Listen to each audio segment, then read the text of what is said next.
Hello, everybody. Welcome to the Mindful podcast from Alo Studios. We are here for mind, body wellness with the always inspiring co-founder of Alo, Danny Harris, and the astounding, dynamic basketball player, Jimmy Butler, who is most impressive for his incredible energy. And I'm so excited to spend time with both of you guys, talking a little bit about wellness, talking a little bit about life, and diving in to coffee. Oh yeah, I can talk about that forever. So good. So let's start with coffee. I hear you're a barista. We know you have a coffee line, but can we start with the NBA bubble? Because I've heard it's pretty funny. Yeah, I mean, we're going back to 2020. I'm old now. I'm 33, so I can't remember exactly how it goes. But what I will say is, whenever I was in the bubble, I noticed that we got like cash in the envelope. So this was during COVID, and it was like, oh, nobody wants to touch cash anymore. It's all cards. So in my mind, I'm thinking, we can't even spend this cash that the teams are giving us. Like, how can I hustle everybody out of this cash? And so I just remember counting it, and it was like, I don't know, $4,040, and it was an odd number. So I'm thinking to myself, if I can get people to like pay me $20 per cup, eventually they would run out of $20, and they'd have to start paying me with $100 bills. And they pay me $100 bills, and I just take and be like, sorry, I don't have any change. Oh, stop it. It never actually worked like that, but in my mind, and that's where Big Face came from. Uh-huh. It came from, over here in the States, the $100 bill is called a Big Face. And I wanted everybody to pay me $100 for a cup of coffee, which I will do in the future. Didn't work that way, but that's a goal. I love that hustle. That's a goal.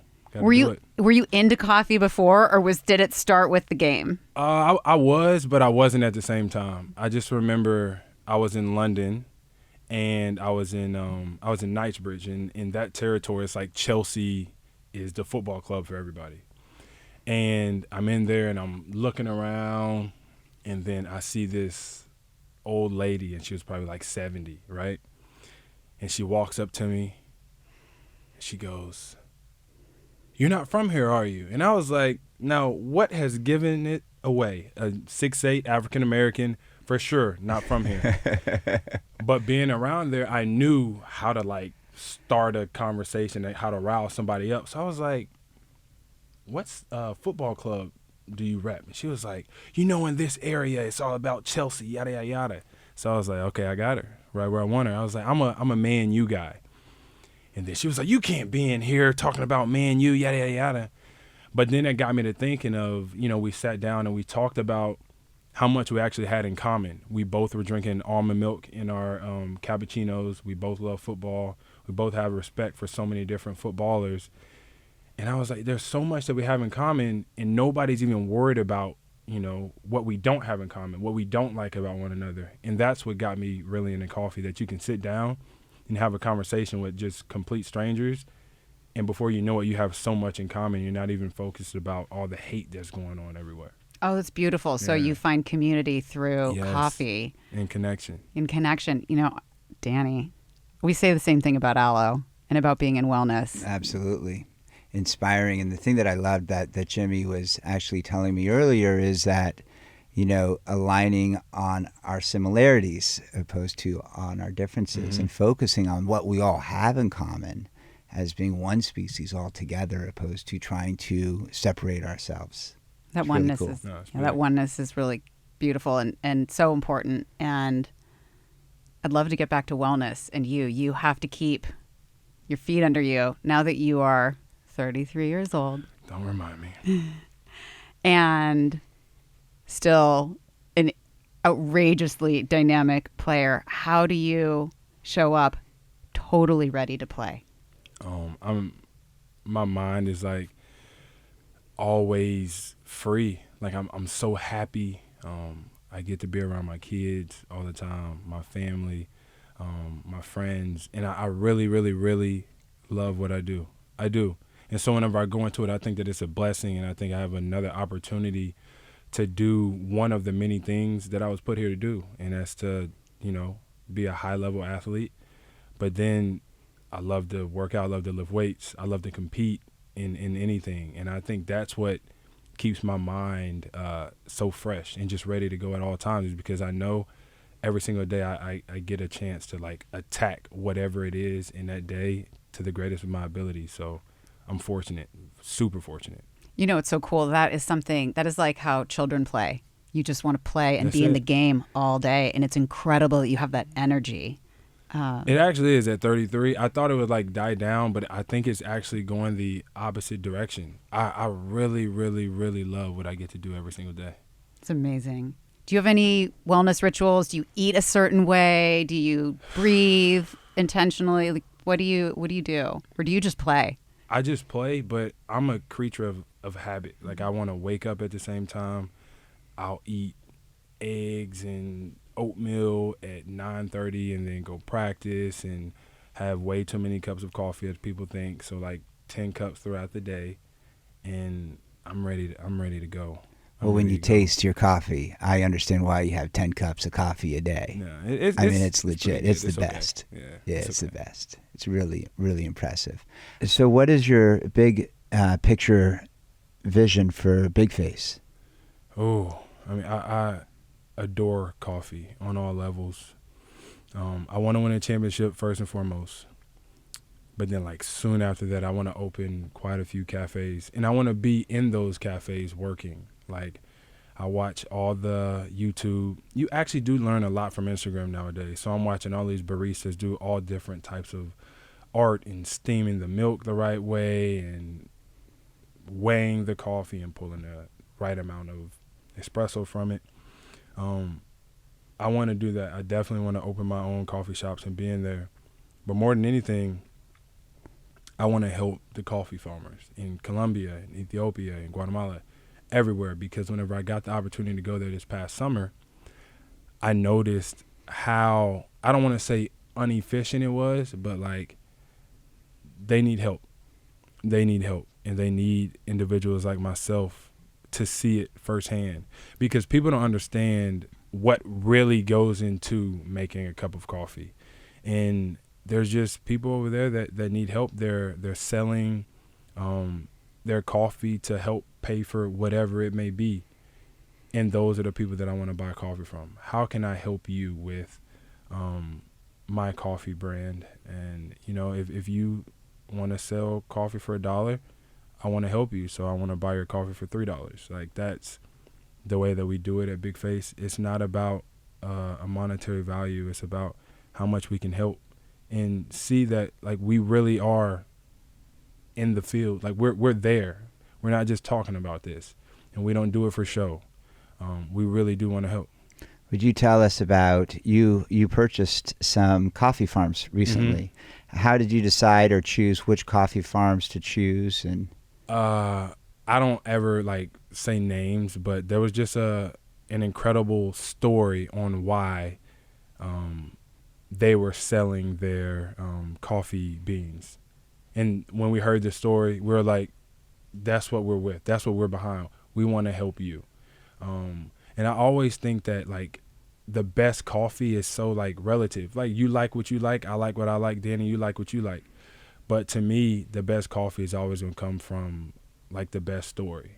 You're going to want to support this coffee brand, this lot, because of a story. So if we can tell a story with the coffee beans that we buy, that's the way that we're going. So know that every bag of coffee that somebody's ever bought from us, I guarantee you it's more than coffee. There's a story behind it, and we have helped so many people with every bag of coffee that somebody buys. You know, the coffee's incredible, by the way. Jimmy personally has made me a number of cups. Probably about, 5 or 6 yeah. in that time, an hour and 30 minutes. But, you know, the farm that I'm speaking about specifically is, you know, people were raising money in this community for people that needed medical help. Mm-hmm. And boom, you know, the that's the one Jimmy wanted. That is the because one. that's the one he wanted to support and help these people and help this community. And I mean, it's just a beautiful, beautiful story. No, that's who basically he what is. it was. And I've told him that story, and I don't like to put anybody's business in the streets. That's what I call it. So I didn't say it like that, but that's exactly what it was. So that was my coffee out of Honduras, and so we decided like this is the route that we're taking, and we love it. You know, when you captivate people with a story like that, they become aware of how that can transfer into everything in their life. So it's their coffee first, and then maybe it's something else they're eating, and then maybe it's something they're wearing, and it's how they're living. And by doing what you do, person by person, you change a life, you change a habit, you change a life, and you start to change the world. No, that's important. I think everybody should be trying to do that. Change the world and make the world a better place, and help as many people as you can on the way, because then you're definitely going to help make the world a better place. And we're all about that, me and my team. And that's why I love Danny so much, is because he's always trying to help. He's always putting others before he puts himself. And it's very admirable, and I definitely respect it. Lifting other, yeah, it's so cool. You guys both work to lift other people up, and it's beautiful. Yeah, thank you for saying that. A question that I have for you is just, you're you're a human being, right? And I know a lot of people forget that each and every one of us are human beings, and you're one of the nicest guys I've ever met. And I see the way you take care of your friends, your family. I mean, it's just beautiful. But I also know that because you are in the spotlight and, you're a champion at a sport where people critique you a lot too. Mentally, how do you handle that? I mean, that's got to be tough going out there. It's actually easy for me, because I look at it as, if you don't see what I do every single day, then I can't pay attention to what you say about me every single day. You don't know what time I wake up. You don't know how often I train. You don't know what I put my body through. You only see the finished product. So, you have that right to judge if I miss the game-winning shot in Game 7 against Boston. But it's like I've made that 1,000 times. I'm allowed to make a mistake.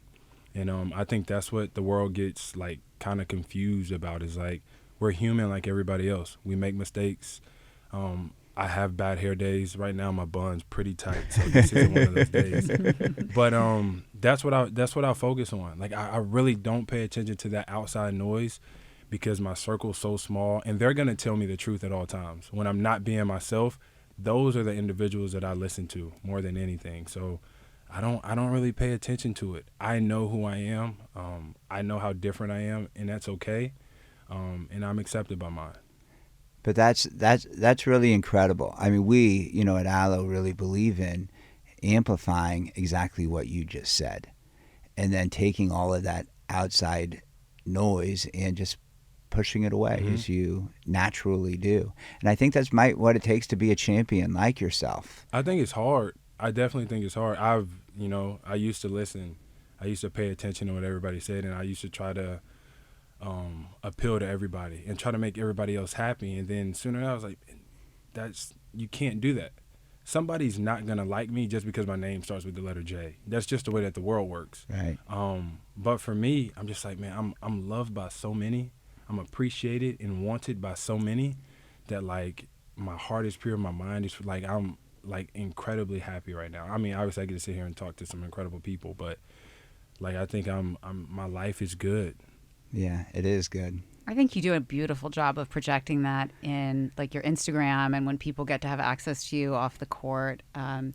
You tell the story of your life in a way where whether it's in your stories or in your posts, where we get to see more of you. And do people reach out to you, and do you communicate with them? Do you have community in that way? Yes, I try to. I'm not gonna lie to you. I don't pay a lot of attention to social media, but I love the fact that people get to see who I really am. I don't like that people just see me as, like, a basketball player. I want to, like, go watch a movie. I want to go have a cup of coffee. I want to go on a walk, not hikes, because I don't do, like, mountain lions come up on you. I don't do mountain lions. But, like, I want to go, on vacation. Like, I'm so much, like, I don't like to say normal people, but people view athletes as like not normal people. But like I'm like everybody else, and that's what I try to show through my socials of me being who I am. That you don't, in between those lines, you just see a fierce competitor, and that gets so old very quickly. Like, yeah, I'll let you see me working out on social sometimes, but a lot of it is me being around my guys, me doing whatever else I like to do on the daily. And I want to connect to as many people as I can as the regular, normal human being and not the athlete me. I love that. I loved your cool. paddleball today. Yeah, you saw that? Yeah, I saw you that. Beat Dwayne Wade. D-Wade, you stink. It's fun. You have a fun circle of friends. No. Speaking of, how'd you guys meet? I want to hear the story. I don't know it yet. Yeah. You want me to tell that? Go ahead. We met. How many years ago was that? Like 7 years? 8 years? I want to say 8. 8 years 2014. ago. Yeah, which is super crazy. We have a mutual friend who is Mark Wahlberg that said, "Hey man, you got to come over and work out with me." And this guy Jimmy Butler, he's like, "I'm telling you, this guy is the future." And you know, and I met Jimmy, and he was great, and we hung out for the day, Mm-hmm. and then many years later, I was telling Jimmy about Alo back then, Mm-hmm. and then years later, I believe this is how it happened. You came across Alo. You're like, wait a second, I think I might know this guy. Yeah. And then we clicked because, you know, we are different. Alo is different. We're about being different. We do things in different And ways. you embrace it. And I remember showing you, because when I talked to Jimmy after years of being on the phone, he's like, "Hey man, I'm different." And I was like, "Dude, wait a second. When you pull into my parking garage, the big thing that I want all of our, you know, community to see is just be different." You know, but in a very positive way, Mm-hmm. and that's who this guy is. That's what he embodies, which is dope. It's so cool. I think be different also means be authentic and be Mhm. yourself and show up in the world as the one person that you are uniquely. And I think you guys, I know you are exceptional at that. And it's cool to spend time with you and your energy of being you and playing paddleball and sharing your life. And it's really cool. And you're a little bit country. Like Very, that's a different thing. very much so. And I can't escape it. As much as I want to, it's like deep down, that's who I am. You, country music, it's more than listening. It's a passion, and I'd love to hear. I do love country music. I'm actually, working on a country music album now. So I go to Nashville on Monday. Go to Nashville Monday for a day to write a couple more songs. But it actually didn't start. I am from Texas, in the country, but I didn't like it whenever I was in Texas in high school. My senior year of college, I went to Marquette University. I didn't go there because D. Wade went there. Yes, he did go there, but I had no idea that he went there. Anyways, on to the story.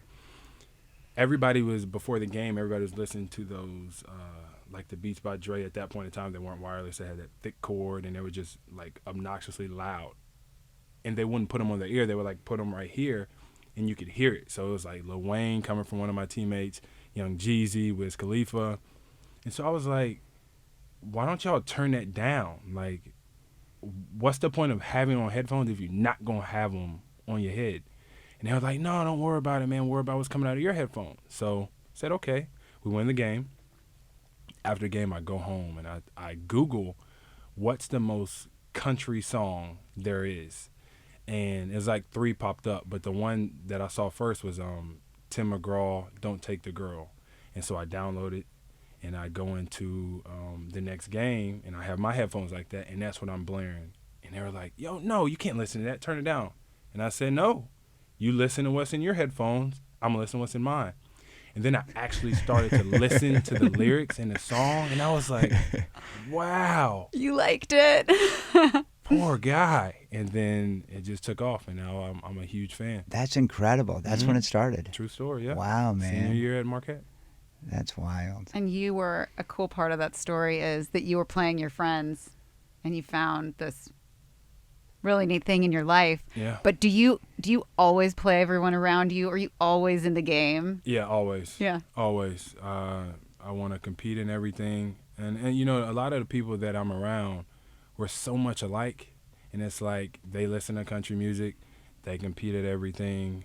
We wear the same stuff, we eat the same stuff, we go to sleep at the same time. But I'm telling you, I'm a creature of habit. And, you know, like around my household, it's like, and in my group, it's like when I wake up, you got to be up.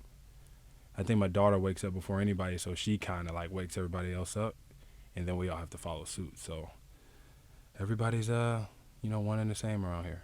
Danny told me something. I'm not ready to move on from country yet because I really like this topic. I have this belief that if there's something that a bunch of people are into and you're not into it, you really have to go figure out what they're getting out of it, because there's something beautiful in everything that has community around it. And it's really neat that you found that and paying attention. I've come to find out that like country music artists are so selfless, and they just always make sure that you're good, that you're okay. So like I'll show up with like 9 people at a Luke Bryan show, and Luke won't go on stage until he's like, hey, make sure Jimmy and his people have a beer. Like, it's like, Luke, I don't want a beer. Drink the beer. Josh is the same way. Drink the beer. And it's just like, I drink the beer, so I have to drink the beer, and then he'll finally go on stage. So it's like, I really love that and respect it about so many of those individuals in that country music world. One thing that's incredible is that I was in New York, and Jimmy invited me over to his house because here is this neat guy. We've talked on the phone a number of times, and he was wearing Alo, and I was so inspired by what he was doing. And in fact, he actually invited me to come to one of his basketball games. That was actually in Miami. But now we get together, and we sit down.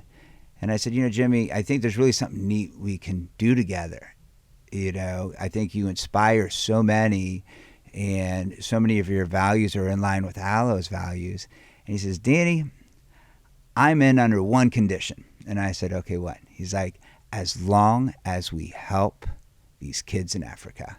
Mm-hmm. He's like, it is so important to me. He's like, I got all the money that I need. I got everything I need.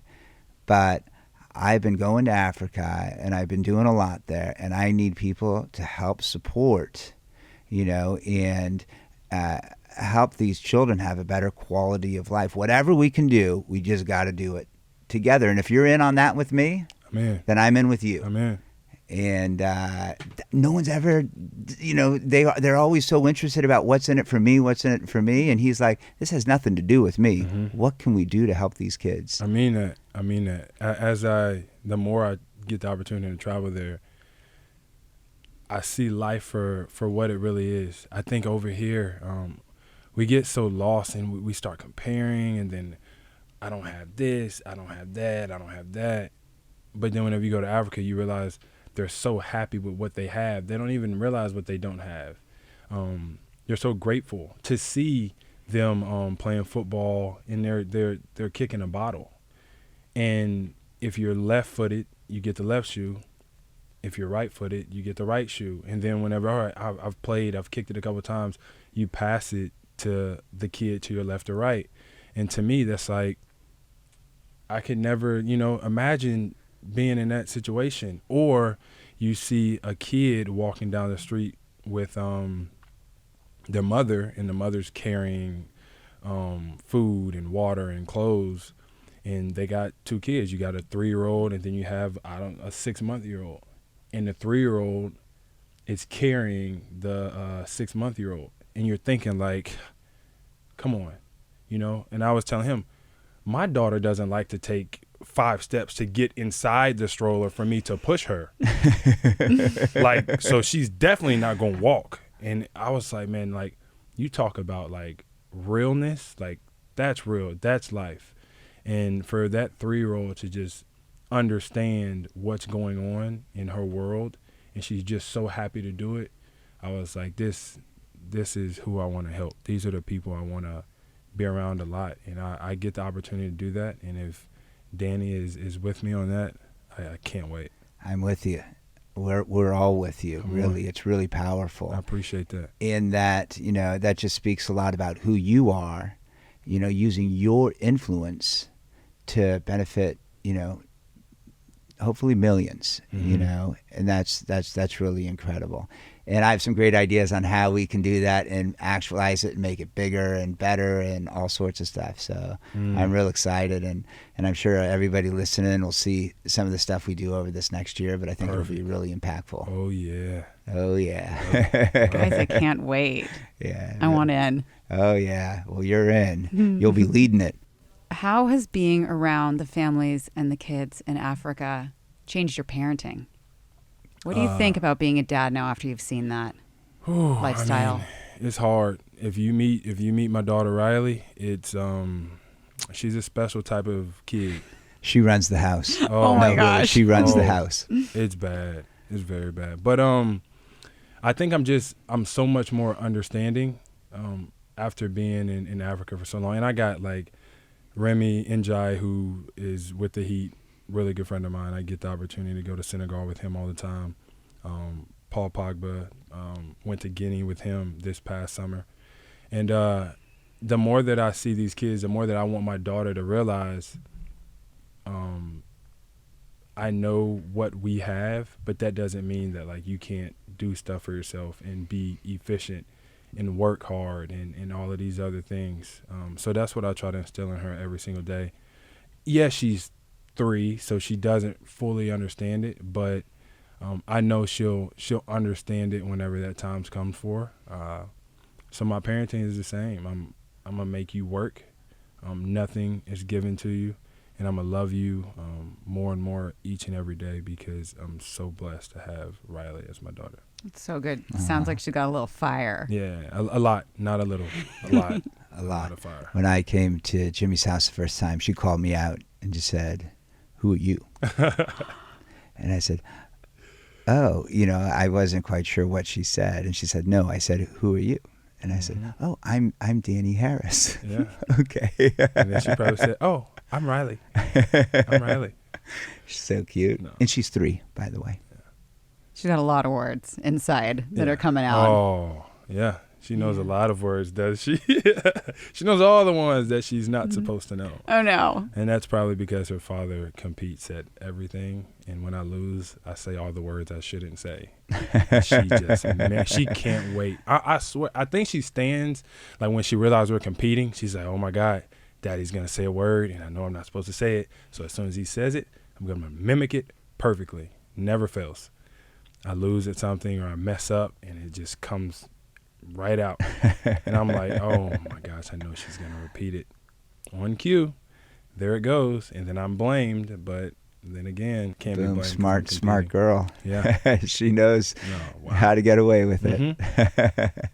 As much as you like to win, how hard do you need to work to win? Are you naturally gifted? Does this come easily, or do you just have to crush to get where you are? I think you have to work every single day. I think that's where your confidence comes from. Because when nobody's looking, that's the time that really counts. That's the time that really matters. And I talk about basketball more than I talk about anything is because it's the one thing that I think I know the most about, and I don't know nearly as much as I think I know. But the finished product is the easy part. The games, like I can literally play in the games in my sleep. It's like the working out at 5, 6 a.m. and then all the practices and all the extra conditioning, like that's the hard part. But when push comes to shove, when I'm in the fourth quarter and it's 2 minutes left to go, I know how much I train. I know how tired I've already made my body. This is nothing. And so I can get through it. That work that you do every single day is key because that's what you're going to be able to fall back on. And that's what you're going to be able to like rely on when push comes to shove. So every single day, like I said, I love it. I love to work out, wake up and train early, eat right, break my body down and then rest and build it back up and do the same thing over again. Are you your head coach or do you rely on, experts? Do you make it up yourself? A little bit of both. But I listen to my people more than anything. Like when my trainer's like, hey, that wasn't a good rep. If I already know it wasn't a good rep, I got to do it over. Hey, you're not going hard enough. Hey, you're being lazy. But these are all things that I know. And if I'm pretending like I don't know, that's what they're there for, because they know. And the worst part about being really good at something is everybody's always going to say, I know you can do it. I've seen you do it before. And I'm like, man, you know what? You're right. So just let me do it right. That's the worst part about being like really good, is like I've seen you do it. So like I've seen you go 100%. That's 98. So that's not right. And rightfully so. Do you fuel in an intentional way? Do you just kind of eat what you feel like? Do you have a plan? Nah, I kind of eat what I want. But like my metabolism's crazy because I can't gain weight hardly ever. Like I literally have to like try to gain weight. And then as soon as I start running up and down a basketball court, I go down. Like I really want to like try to play at like 240. And then it's like I'll eat. I'll get to like 237. And then it's all right, let's go practice for 2 days. And we go practice for 2 days. And it's like 227. I'm like, oh. And so I can eat whatever I want. I try to, eat a lot of fruit, a lot of veggies. I love avocado. What else do I eat? I do got a problem with candy. I do eat a lot of candy. I'm not gonna What lie. kind of candy? Sour candy. I don't like chocolate. But like anything sour, it's my weakness. And apple pie. Love apple pie. And apple pie. The queen of pies is apple pie. Apple pie. Do people come to you a lot for advice? And what do they seek from you? What are they looking for? Whew. If it isn't money, then which people do come to me a lot for that. I don't think people ask me for too much advice, because what I'm going to say is I don't know, because I don't. Like when you ask me for advice, like my life is so much different than yours. So I'm able to do things that like you aren't. So I can't tell you what to do in anything. Like you can even come to me and ask, like, how do I become a better shooter? And I'm just like, man, you just got to go into the gym and shoot. I don't know. Like, how do I do this? You just got to go do this. I don't know. Because to me, I think you have to be your own version of trial and error. Because I would hate for somebody to tell me what to do and it be wrong, because then I have an excuse to be like, oh, well, I wasn't able to do it because that person told me to do this and I shouldn't have done that. So that's why I always tell everybody, go figure it out. Like, yeah, you asked me for advice, but I'm going to tell you, go figure it out, because it's your fault whether you do it well and you succeed at it or you don't. You did that. I had nothing to do with it. I would hate for somebody to point the finger at me and say, because of you, I had to do this or I had to do that. I don't know your life, trial and error it. You'll figure it out. When did you start working hard? Woo! Probably my senior year, right after I was listening to country music. That's when I started working hard. I think up until that point, I was in high school. I was just much better than everybody, bigger, faster, more athletic. JUCO caught me by surprise, but it was the same type of thing. I was just better than everybody. When I got to Marquette, I was like, I'm not going to be a professional basketball player. Like, just get your education, get up out of here, go get a job. But my senior year, when some of the pros would come back, and I was like, you know what? I can hang with y'all a little bit. Except for D-Wade. D-Wade came back and took it personal whenever I was guarding him. And I was like, if this is being a pro, I can't do it. I can't do nothing with D-Wade. Wow. But like some other pros came back and I was like, I can keep up with this guy. This guy's in the league. And then I was like, man, all I gotta do is work at it. That's it. Every single day, work at it. So that's where it started. And every day since, I mean, it's been a struggle some days. I won't lie. Some days I'm like, man, this is tiring. This is hard. Now I embrace the hard. And I want that every single day. I don't ever want anything to be easy. I think whenever it's hard, like you really, really, really deserved it. If it's hard and you get it done, you gave everything to it, that's yours. Nobody can take that from you. It's incredible. You For have sure. that extra gear. And I think for all of us, when we find what our extra gear is, it's a good idea to try and work on that. Yeah, See where it for can sure. go. I agree. You got a couple extra gears, Danny Harris. I think so, but I think it even goes a step further for me. Now this has changed, but I used to always say, like when times get hard, like what's my why? Why do I do what I do? Why do I put myself through what I put myself through. Now, without a doubt, my kids, like, love my babies. But back then it was like, yo, I don't want my guys to ever have to go back to the lives that we lived. Like, we're not doing that. Then it changed. I want my why. I want to have a 10-year career. And then it changed. I wanted to do this, or I wanted to be that. Now, everything I do, my babies. Jimmy, you wear a lot of aloe. And I have seen you wash your hair with aloe. I have. What is it about aloe? Why are you in? Oh, man. Aloe has everything, and it looks so great, and I feel so good while I'm wearing it. Not going to lie to you. Like the functionability of it, I get to play basketball in it. I'm going to start a beginner yoga for individuals like myself. That's my next thing up on the list. Warrior 1, Warrior 2. Yeah. Warrior, yeah. I got it. No, aloe has everything. Think about that. Body wash, deodorant, shampoo, face everything, lotion, like literally everything. Incredible clothing. Women's scrunch socks, which is what I have on. You want to see? Oh, come on. Yeah. My face. That's good. Everything. And like everybody knows, like when you walking down the street and you got on the what's it called? The brown you have on, the pants. Oh yeah. It's Espresso. called The day and night espresso. There we go. Espresso. I knew it had something to do with coffee. They know. Ooh, what is that? Look at those buns and that aloe. Like they love it. And I think to me, that's what aloe is all about. Like realizing that everybody knows and you're bringing everybody together. And I'm with that. I'm telling you 1,010%. Every day of the week, twice on Sunday. Like this is a family vibe. You always want to be a part of that. You're bringing people together. You look great while you're doing it, while you're performing. And I think Deion Sanders said it best. Look good, feel good, play good. Aloe's just that. And didn't you say that you wear an aloe tank top underneath my every game? NBA jersey, every single game. I want to say it's called the Warrior tank. Yeah, That's maybe. what it's called. Or the Triumph tank. What's one of those? That one. That's definitely what it's called. Yeah.